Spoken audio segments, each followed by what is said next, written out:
Hello. We are talking about the next section here.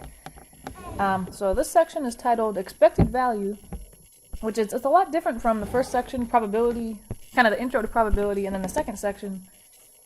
So this one is probably more, I guess, more steered towards gambling or casino type games. So expected value, I'd say, when you think about expected value, what you should think of is, if I were to play a game like the lottery or some game in the really long term, like if I keep playing over and over and over and over, I mean eventually, okay, I mean I'm losing and I'm winning and I'm losing and I'm winning, back and forth, probably more losing than winning, of course. But I'd imagine in the end I'm either ahead a little bit or behind a little bit, you know what I mean? Like I've made this much money overall after all the wins and losses, or I've lost this much money overall. So that's what this section's all about. It's what if I keep playing this game over and over and over and over? Oh, like, and when you think over and over, you're thinking a lot of times, a lot of times. Will I come out ahead or behind? And it'll actually tell you also how much will you come out ahead or behind. So that's the way to think of expected value, I'd say, is you keep playing a game over and over and over and you're betting, would you win or would you lose overall? So I think the best, or the simplest, well, not really simplest, the most obvious example would be roulette. And don't worry, if you've never played roulette or you've never been in a casino, it's not too crazy. Let's see, so you can bet on, I mean, if you look down at the bottom of the screen, there's this roulette wheel here. That's what the wheel looks like, and there's a little, I think it's like a marble or some little ball that rolls around and it lands on a certain thing. And you can make bets as to whether it'll land on red or black or green or an even number, an odd number, a number greater than 10 or a number less than 30. The baby hears me talking and she thinks she can do it too. Huh. She said, I can do that. Yeah? You're silly. Okay. But when playing roulette, a basic bet is to bet on the number, and then the confusing thing is there's a number 0, there's a number 00, and then the numbers 1 through 36. Inclusive, which means 1 and 36 are numbers on there. For a total of 38. So notice that there are 0, 00, and then 1 through 36. That's a total of 38 numbers. Okay, that the ball will land on. It's only one ball. Now let's say you can bet more or less than $1. Actually, can you bet less than $1? I don't know, but you can always bet more. Excuse me, but just for simplicity's sake, let's say it costs $1 to make a bet, and then let's say the winner would receive a $35 prize. Can you expect to come out ahead or behind? That's what we kind of want to know. So, and of course, the type of bet that you make will affect how much money you'll make. Like if I bet that it'll land on a red, I'm not gonna. Okay, I'm not gonna make that much money if it does land on a red because there are so many red.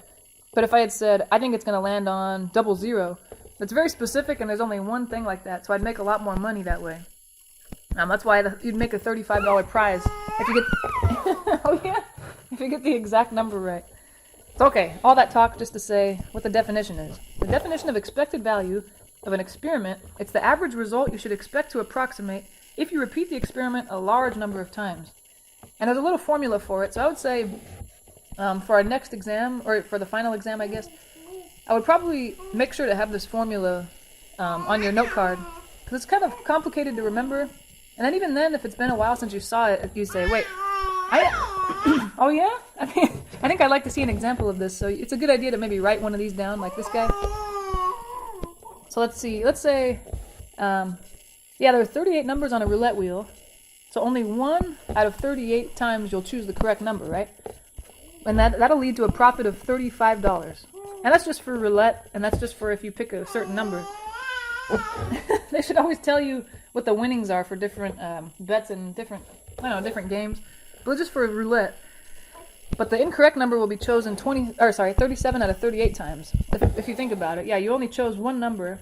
The other 37 of the 38 are wrong, and that would lead to you losing $1. So think of, if you see a negative here, think of it as losing that money, and a positive as gaining that money.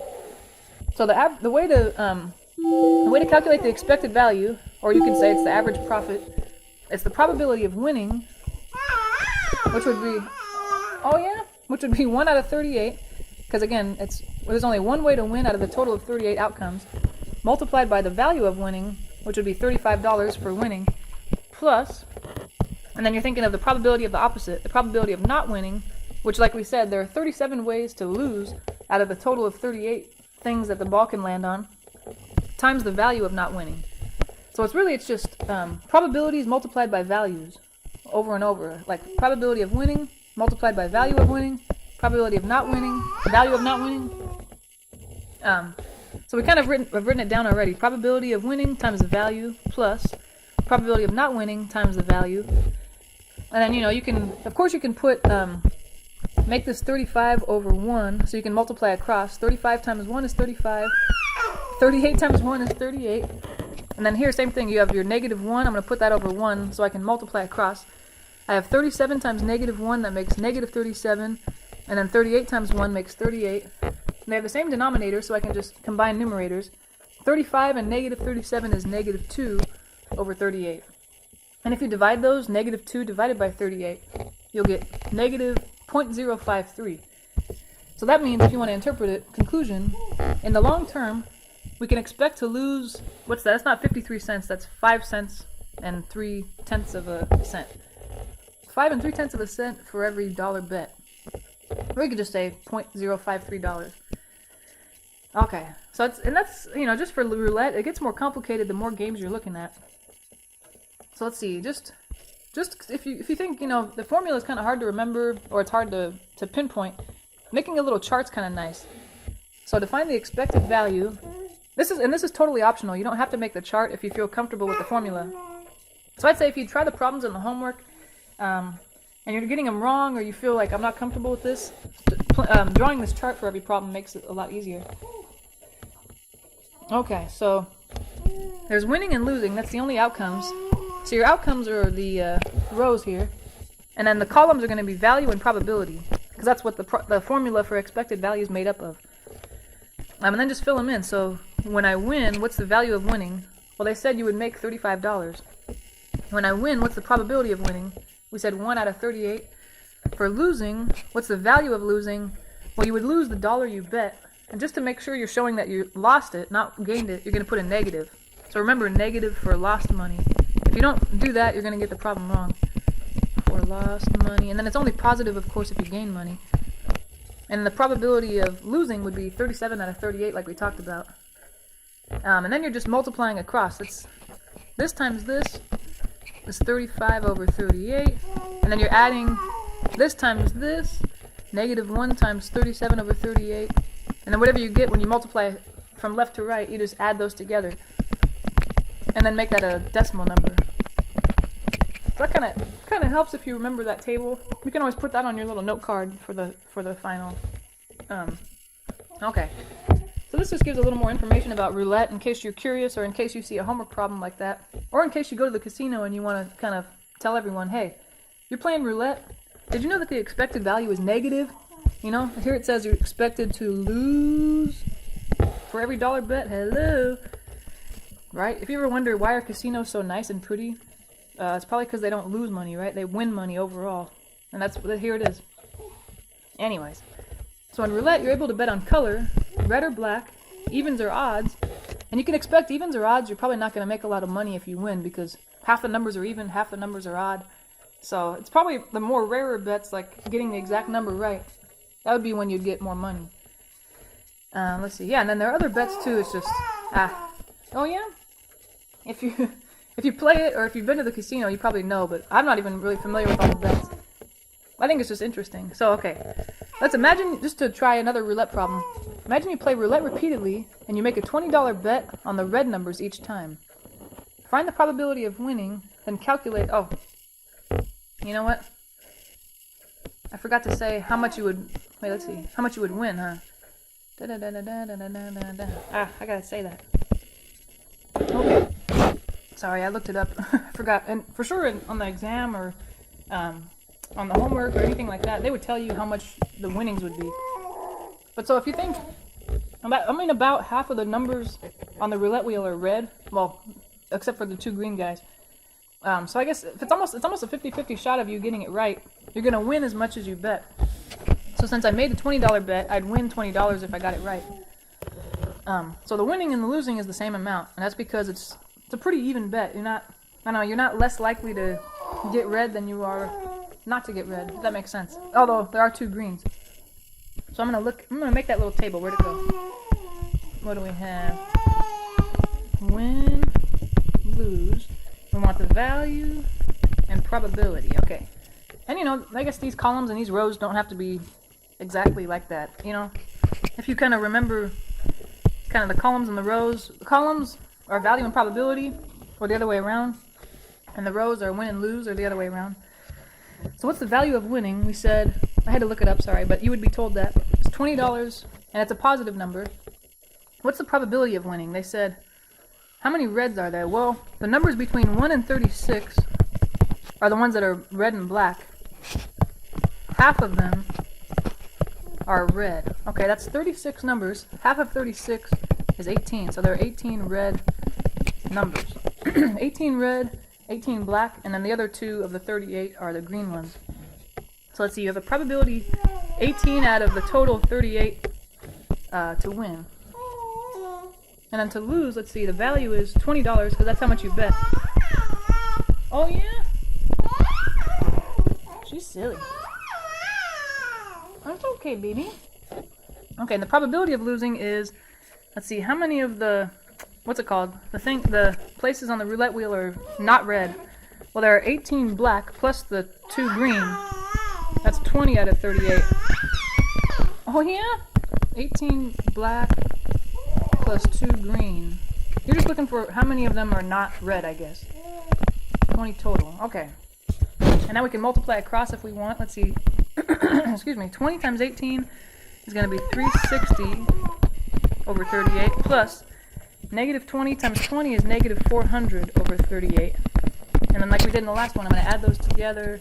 What does that give you? Negative 40 over 38? Which, okay, I need to use a calculator here to make a decimal. Okay, so it's about negative $1.05 if you round it to the nearest cent. So notice it's a negative, so you're going to lose that much money in the long run if you keep making this bet. So you notice the expected value was actually more than in the previous problem. So I guess you're better off betting on a specific number on the roulette wheel rather than all red or all black. That's interesting. Okay, so anyway, what did they actually ask for? Oh, they kind of spoon-fed us this problem. The probability of winning, we said, was what now? 18 out of 38 because that's how many were red. And the probability of losing was 20 out of 38 because that's how many were not red. Red, not red. Okay, and then we're going to use that to calculate the bet's expected value, which we found. And then now we'll interpret the expected value. So you can expect to lose $1.05 in the long run, or some, similar statement like that. Let's see. And note, this is probably something you're probably suspecting right now.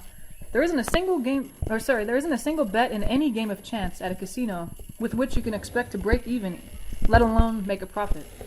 So people that say, oh, I won a lot at the casino, I think they just kind of got lucky and they probably didn't play that many times.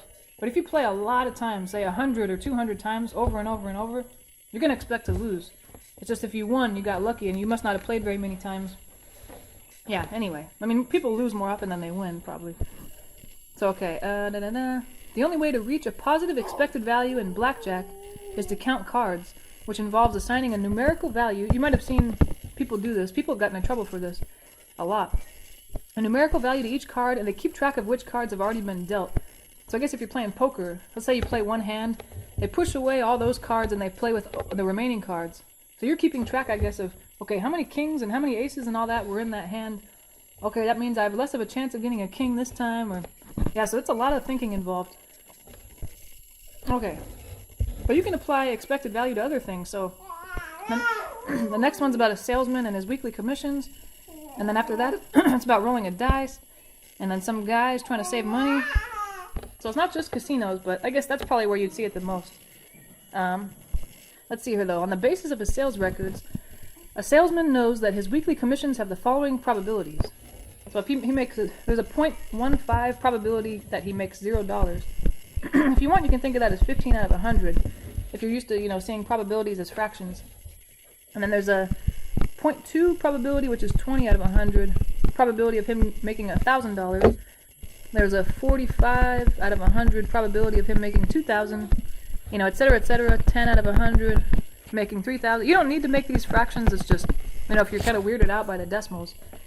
The salesman's expected commission each week. So it's going to be expected value or commission, whatever you want to call it. So what's that going to be? Okay. All you have to do is multiply the values by the probabilities. And in the last couple problems, or the last two examples, we only had one value and two values and two probabilities. In this case, we have how many? 1, 2. Here's another value and another probability. And here's another one. So it's just how many values and probabilities do I have? How many different outcomes are there? That's how many of these you'll be adding together. And I have 2 more after that. I don't think I left a lot of room, but that's okay. Times probability. And then the last guy, value. You don't have to write this out. It's just, if you look back later and you want to know, wait, why did I multiply all that stuff together? Okay, so the first one, the value is $0 times the probability 0.15 plus the value of the next one is $1,000 times the probability 0.2. And you could use a fraction if you want, the 20 out of 100, but actually if they give you decimals, it's easier to deal with.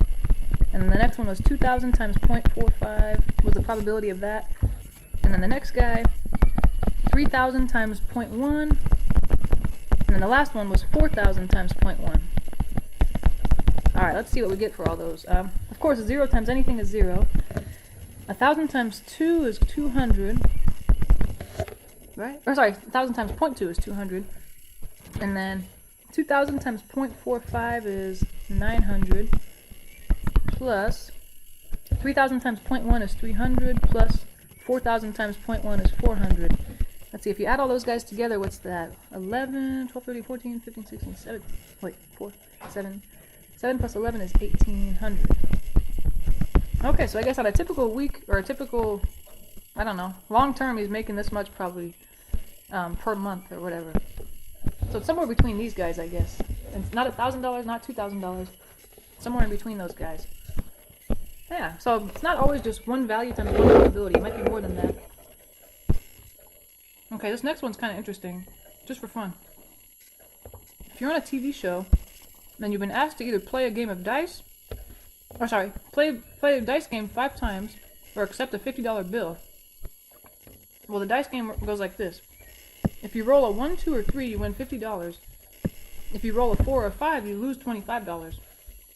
If you roll a 6, you lose $90. So would you play the game, since you're playing 5 times in a row, or would you just take the $50 bill? Oh yeah? So I'd say we're going to find the expected value first of playing this game. Okay, let's make a table. This time though we're going to have 3 rows because there are 3 outcomes. You can roll a 1, 2, or 3. Oh, why'd I put 3 columns? Oops, that guy shouldn't be there. Value and probability. So what's the value of rolling a 1, 2, or 3? You win $50. So I'm going to remind myself it's a positive. The probability of that is, let's see, a 1, 2, or 3, that's 3 numbers out of the 6 on a die. Probability, 3 out of 6. Because it's a 6-sided die. The next thing that can happen is you roll a 4 or a 5. That's the probability of 2 out of 6, because that's just 2 numbers out of the 6 on a die. And it says this time you lose $25, so I'm going to remind myself it's negative. And the last thing that can happen is you roll a 6.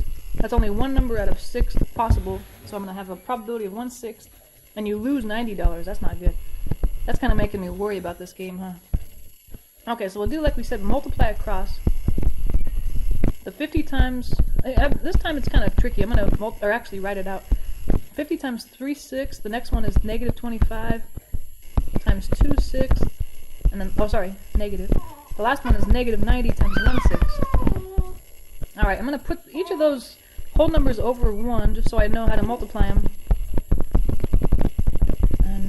Okay, and then if I can reduce the fraction, I might as well. 3, 6 is 1/2. 2, 6 is 1/3. Well, 1, 6 you can't reduce, but that's okay.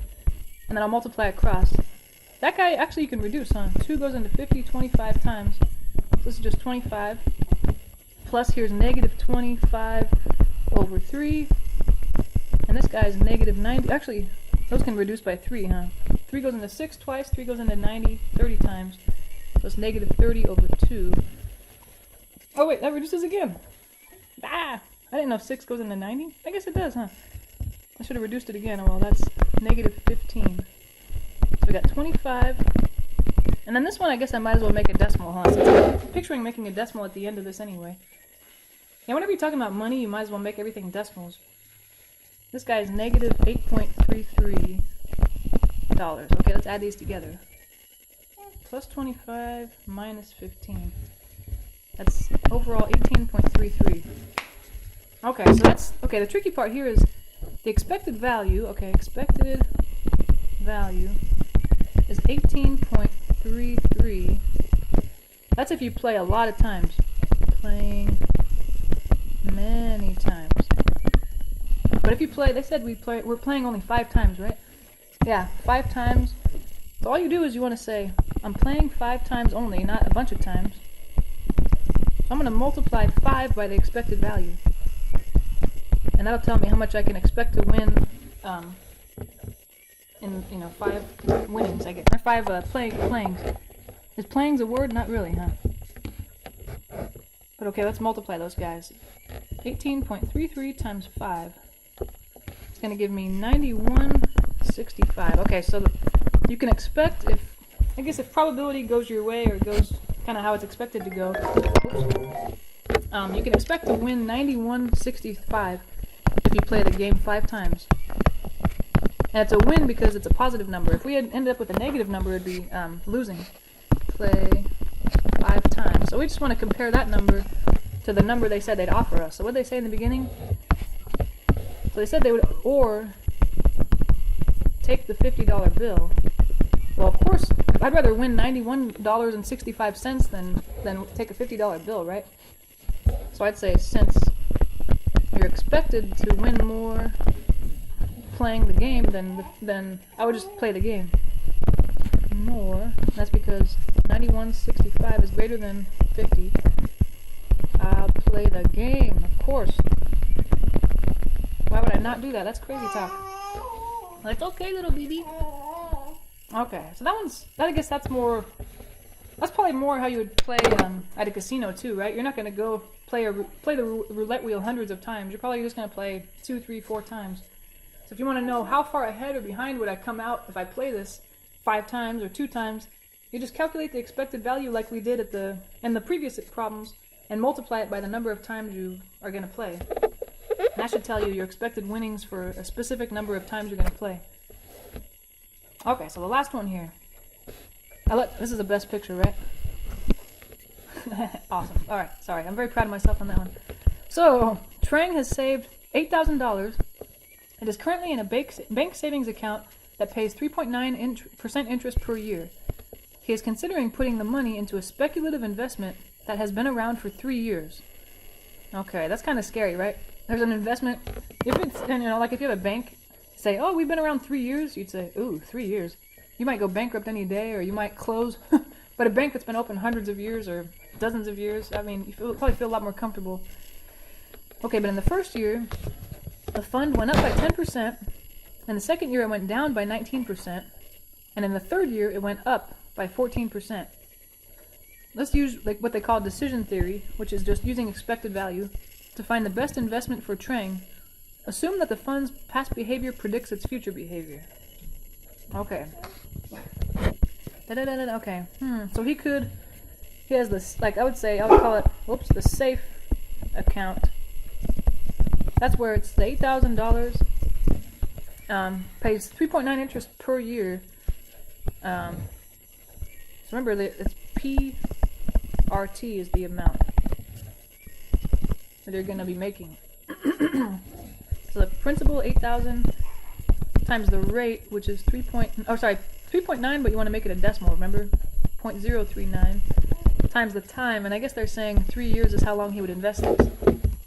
Okay, so let's see here how much that would be. 8,000 times, excuse me, 0.039 times 3.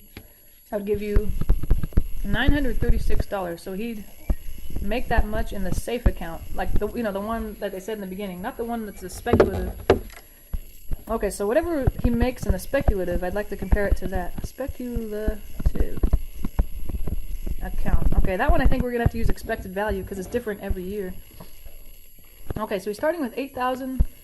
It's currently in a bank savings account that pays. So there are 3 years, right? First year, I think these are going to be our outcomes. Second year, third year.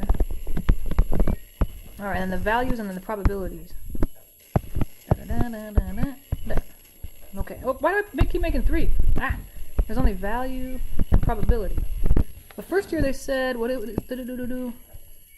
it will go up by 10%. Okay, so that means the probability is positive 0.10. So if they give you a percent, you can always change it to decimal to make the probability decimal. Okay. And in the second year, it went down by 19%.